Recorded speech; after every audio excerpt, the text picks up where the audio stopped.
Right, let's get a shift on and review The Ghost Monument.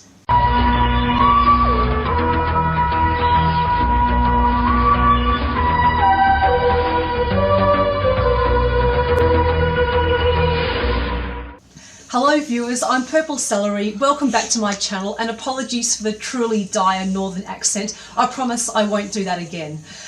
So today I'm reviewing episode 2 of series 11 of Doctor Who, The Ghost Monument. So to paraphrase the 13th Doctor, I was proper impressed by this episode.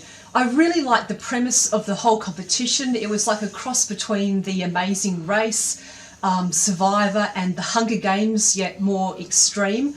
I really liked the two races. I thought that they were good characters. They were sympathetic, even the guy. I also liked how the Ghost Monument turned out to be the TARDIS. I thought that was a really nice touch.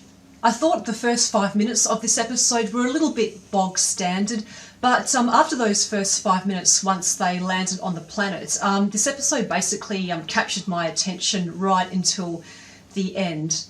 The production values were great. The setting looked amazing. I believe that it was South Africa.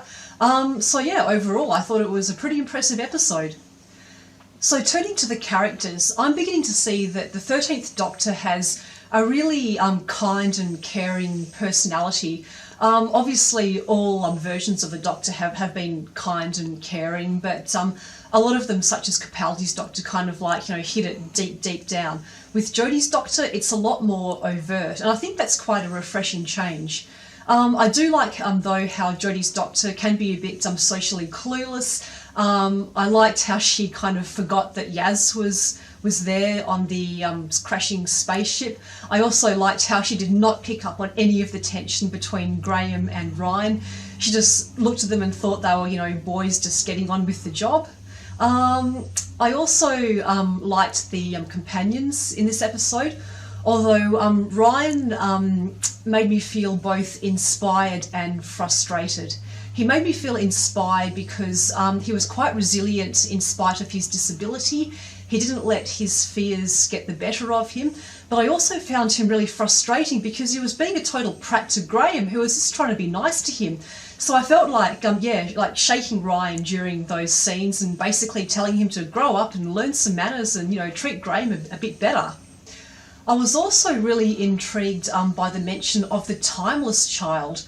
And I'm wondering whether that's going to be kind of the story arc for this series. I guess there's like a couple of theories as to who the timeless child could be.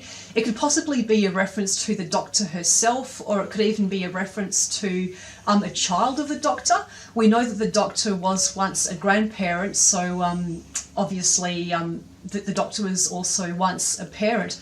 I tend to think that it could be a child of the Doctor rather than the Doctor herself, because if it was a reference to the Doctor herself, it'd be a bit strange and patronising, given that she's meant to be over 2,000 years old.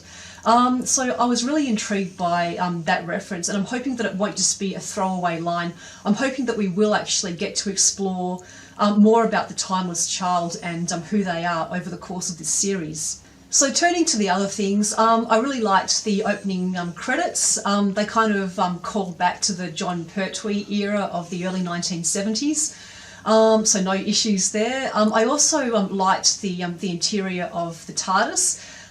It looks sort of softer and more organic, which I suppose reflects the 13th Doctor's personality. We didn't really find out much about the Race Master in this episode, or what happened to the planets that the two final races came from, or even if they got their prize, or if they were double-crossed somehow. But in some ways, I think that's okay. I think it was enough to assume that they were hopefully going to be okay. I don't think that we kind of needed that extra information or that closure. So overall, I thought this episode was pretty good. I'd probably give it an 8 out of 10. But these are just my thoughts. I would love to know what you guys thought of this episode, so please leave your comments below. Give this video a like if you enjoyed watching it. Subscribe to this channel, and I will see everybody next week. This is Purple Celery, over and out. Thank you for watching.